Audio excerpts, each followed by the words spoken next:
இந்தியாவுடைய பிரதமராக இருக்கக்கூடிய மோடி அவர்களை பார்த்து ஒரு முக்கியமான நபர் போர் குற்றவாளி அப்படின்னு விமர்சனம் செய்திருக்கிறார். ஏன் விமர்சனம் செய்தார்? என்ன தவறு செய்தார் பிரதமர் அவர்கள்? இவருக்கும் அவருக்கும் என்ன தொடர்பு?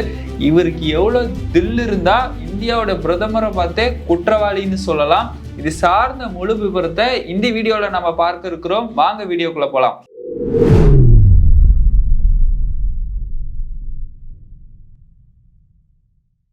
கோபாசை நண்பர்களுக்கு வணக்கம். நான் உங்கள் சின்ன அரசியல் தொடர்ந்து பேசுவோம், உண்மையை உறக்க சொல்வோம். இந்தியாவுடைய பிரதமராக இருக்கக்கூடிய மோடி அவர்களை பார்த்து ஒரு முக்கியமான நபர் போர் குற்றவாளி அப்படின்னு சொல்லி வெளிப்படையா விமர்சனம் செய்திருக்கிறார். அந்த வீடியோ இப்ப சமூக வலைதளங்கள்ல மிக பிரம்மாண்டமா பரவிட்டு இருக்கிறதுனால இந்தியாவில் இருக்கக்கூடிய அத்தனை மக்களும், ஏன் வெளிநாட்டு மக்களுமே அப்ப மோடி ஏதேனும் தவறு செய்திருக்கிறாரா, அதனாலதான் அவரு இந்த விஷயத்தை பதிவு பண்ணியிருக்கிறார் சொல்லிட்டு எல்லாரும் ஒரு அதிர்ச்சியில இருக்கிறாங்க. மோடி அவர்களை பார்த்து மக்கள் கேள்வி கேட்க தயாராக இருக்கிறாங்க. சரி, ஏன் அவர் அப்படி சொல்லியிருப்பாரு? குஜராத்ல மோடி அவர்கள் இருந்த ஆட்சியினாலயா, இல்ல கோத்ரா ரயில் விபத்தினாலயா, இல்ல அதுக்கு பின்னாடி இஸ்லாமியர்களுக்கும் மோடிக்கும் ஏதேனும் விபரீதம் இருக்குதா, என்ன விவகாரமா இருக்கும்? ஏன் அந்த நபர் அப்படி சொன்னாரு அப்படின்னு நம்ம ஆராய்ந்து பார்த்தோம்னா அப்படியே ஒரு பிளாஷ்பேக் போவோம் வாங்க. 2001 குஜராத்ல ஜனவரி 26 பூஜ் மாவட்டம், இந்த மாவட்டத்துல ஒரு மிகப்பெரிய ஒரு நிலநடுக்கம் நடக்குது. அந்த நிலநடுக்கத்தினால பலர் பாதிக்கப்படுறாங்க. இருக்கக்கூடிய கட்டடங்கள்லாம் அழிஞ்சு போனதுனால பல இனங்கள் அதுல பாதிக்கப்படுறாங்க. பாதிக்கப்பட்ட பிறகு அங்க இருக்கக்கூடிய ஆட்சி, அப்ப யார் ஆட்சியில் இருக்கிறா? பாஜக அரசாங்கம் தான் அப்பொழுதும் அங்க ஆட்சியில் இருக்குது. ஆட்சியில் இருந்து இடிக்கப்பட்ட கட்டடங்கள், சேதடைந்த விஷயங்கள் இதெல்லாம் சரி செய்யற மாதிரி ஒரு விஷயத்தை செஞ்சு கொடுக்குறாங்க. அது மக்களுக்கு திருப்தியா இல்லை. நீங்க நிவாரணமும் கொடுக்குறாங்க, நிலநடுக்கத்துக்கான நிவாரணமும் மக்களுக்கு கொடுக்குறாங்க. அந்த விஷயமும் சரியா இல்ல, கட்டி தந்த கட்டடங்களும் சரியா இல்லைன்னு மக்கள் போராட்டம் பண்றாங்க. அந்த விஷயங்களும் சரியில்லை அப்படிங்கிற மாதிரி சொல்றாங்க. அப்ப அந்த காலத்துல முதல்வராக இருந்தவர் இந்த சம்பவம் நடந்தப்ப இருக்கிறாரு. சரி, திருப்தி இல்லைன்னு எல்லாரும் சொல்லிட்டாங்க இல்லையா? திருப்தி இல்லைன்னு சொன்னதுக்கு அப்புறம் அந்த சமீப காலங்கள்ல ஒரு உள்ளாட்சி தேர்தல் வருது.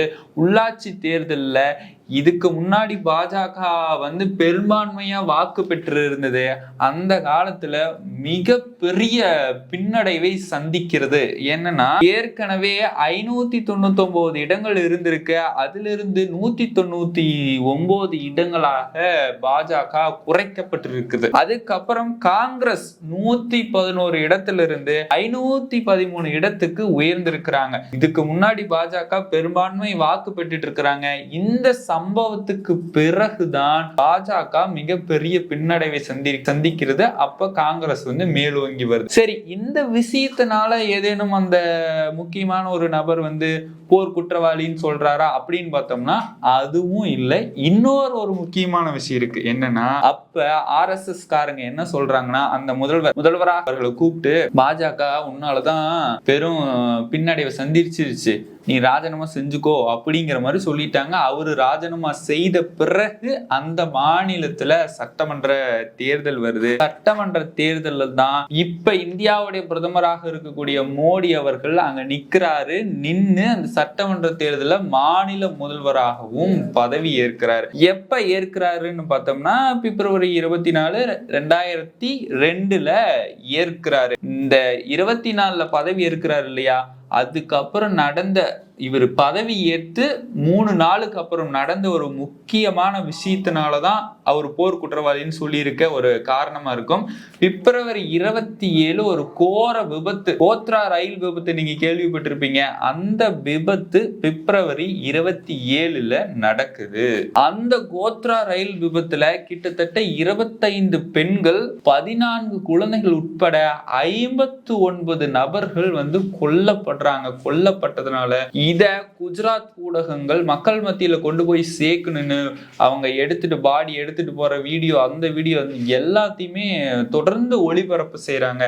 இது அந்த மாநிலத்தின் முதல்வராக இருக்கக்கூடிய மோடி அவர்கள் கண்ணுல பட்டு அவரு போய் செய்தியாளர்களை சந்தித்து என்ன சொல்றாருன்னா, இதுல கொல்லப்பட்டவங்க அனைத்துமே இந்துக்களுக்கு எதிராக யாரேனும் சதி செய்துதான் கொண்டிருக்கிறாங்க அப்படிங்கிற மாதிரியான விஷயத்த சொல்லியிருக்கிறார். இவரு சொல்றதுக்கு முன்னாடி அந்த மாநிலத்தில் இருக்கக்கூடிய கலெக்டர் செய்தியாளர்களை சந்தித்து என்ன சொல்லியிருக்கிறாங்க, இது விபத்து மட்டும்தான், ஆனா இது சதி கிடையாது அப்படிங்கிற மாதிரி கலெக்டர் பதிவு பண்ணியிருக்கிறாரு. அன்னைக்கு குஜராத் ஊடகங்களுக்கு பதிவு செஞ்சதுனாலதான் அவர் அப்படி சொன்னாரானா அப்படியும் கிடையாது. இன்னொரு விஷயம் இருக்கு, என்னன்னா குல்பாஸ் சொசைட்டி நீங்க கேள்விப்பட்டிருப்பீங்க. குஜராத்ல இருக்கக்கூடிய ஒரு சமூகம், அதுல சேர்ந்தவர் தான் இசால் சாஃப்ரி அப்படிங்கிற அவர் ஒரு மிகப்பெரிய கட்சி தலைவர்.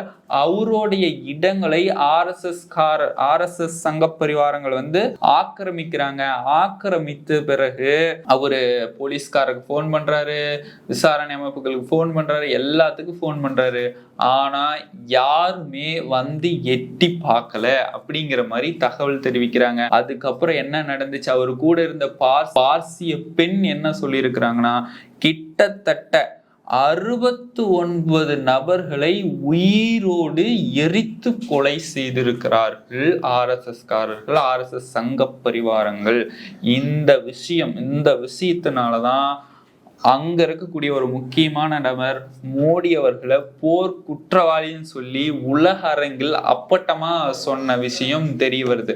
சரி, யார் அந்த விஷயத்த சொன்னாங்கன்னு பார்த்தோம்னா, இந்தியா பல விருதுகள் பெற்ற மிகப்பெரிய விருது பெற்ற இந்திய அமெரிக்க திரைப்பட தயாரிப்பாளராக இருக்கக்கூடிய மீரா நாயர் அவர்களுடைய மகன் தான் கோக்ரா மம்தானி.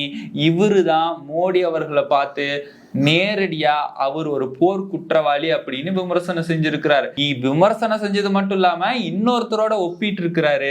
இவர் இப்ப என்ன பதவியில் இருக்கிறாருன்னா, நியூயார்க் நகரம், அமெரிக்காவில் இருக்கக்கூடிய நியூயார்க் நகரத்துல முதல் முஸ்லிம் மேயராக இவர் பொறுப்பேற்க போறாரு.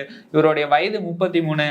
அப்ப அங்க நடக்கக்கூடிய இந்த மீட்டிங்ல தான் இஸ்ரேலோடைய பிரதமராக இருக்கக்கூடிய நெதன்யாஹு அவர்களை இந்தியாவுடைய பிரதமர் மோடி அவர்களோடு ஒப்பிட்டு அவரும் ஒரு போர் குற்றவாளி, இவரும் ஒரு போர் குற்றவாளி அப்படின்னு விமர்சனம் செய்யறாரு. அவரையே அவர் போர் குற்றவாளின்னு சொல்றாருன்னா, அப்பாவி மக்கள், படுபாவி மக்கள், காசா மக்கள் மேல போர் நடத்தி அங்க எவ்வளோ பேரை அடைய செய்தவர் நெதன்யாஹு. அதே மாதிரிதான் கோக்ரா மம்தானி என்ன சொல்ல வர்றாருன்னா, நானும் என்னுடைய அப்பாவும் குஜராத் பூர்வீகத்தை சேர்ந்தவர் தான். அப்ப 2002 பல முஸ்லிம்கள் அழிக்கப்பட்டிருக்கிறாங்க. அதுக்கு உடந்தையாக இருந்தவரும் மோடி அவர்கள் தான் அப்படின்னு சொல்லி மோடி அவர்களை போர் குற்றவாளின்னு அப்பட்டமா விமர்சனம் பண்ணிட்டார். இப்பதான் தெரிகிறது ஏன் பிரதமர் அவர்களை போர் குற்றவாளின்னு விமர்சனம் செஞ்சாருன்னு.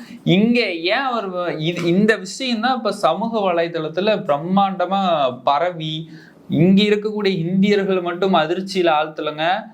இந்தியாவில இருந்து அமெரிக்காவை போயிருக்கக்கூடிய உலக இந்தியர்கள் அத்தனை பேர்த்தையுமே அதிர்ச்சியில் ஆழ்த்தி இருக்குது. சரி, இவர் எப்படி பிரதமர் ஆனார் அப்படின்னு நம்ம பார்த்தோம்னா, அந்த குஜராத்ல முதலமைச்சர் ஆனார் இல்லையா, அதுக்கப்புறம் தான் குஜராத் மாடல். ஏன்னா ஆர்எஸ்எஸ் உடைய நோக்கங்கள் அத்தனையுமே குஜராத்ல இவங்க நினைச்சதெல்லாம் குஜராத்ல நிறைவேறிடுச்சு. அந்த நிறைவேறியதை வைத்து குஜராத் மாடல் அப்படிங்கிற பேர்ல தான் பிரதமரா வந்தாரு அப்படின்னு வரலாறு எல்லாம் பேசுது. குஜராத் மாடலுடைய வளர்ச்சியை பத்தி பேசுறாரு.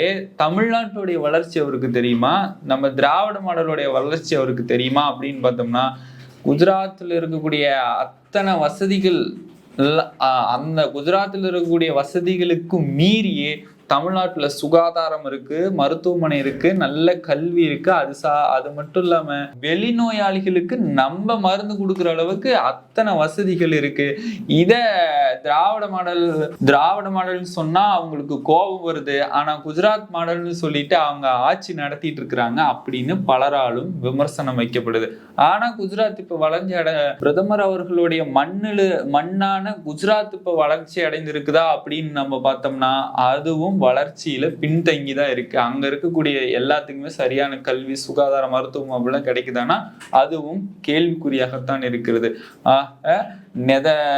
நெதன்யாகுவுக்கு, இஸ்ரேல் எங்க இருக்கு, இஸ்ரேலுடைய பிரதமர் நெதன்யாகுவுக்கு ஈக்குவலா பிரதமர் அவர்களை பார்க்கக்கூடிய விஷயம் ஜோக்ரான். அந்த தலைக்கு எவ்வளவு தில்லு பாத்தீங்கன்னா, அந்த ஜோக்ரான் மம்தானிக்கு நேரடியா அதுவும் ஊடகத்துக்கிட்டே பேட்டி அளிச்சிருக்கிறாரு அவர் ஒரு போர் குற்றவாளின்னு.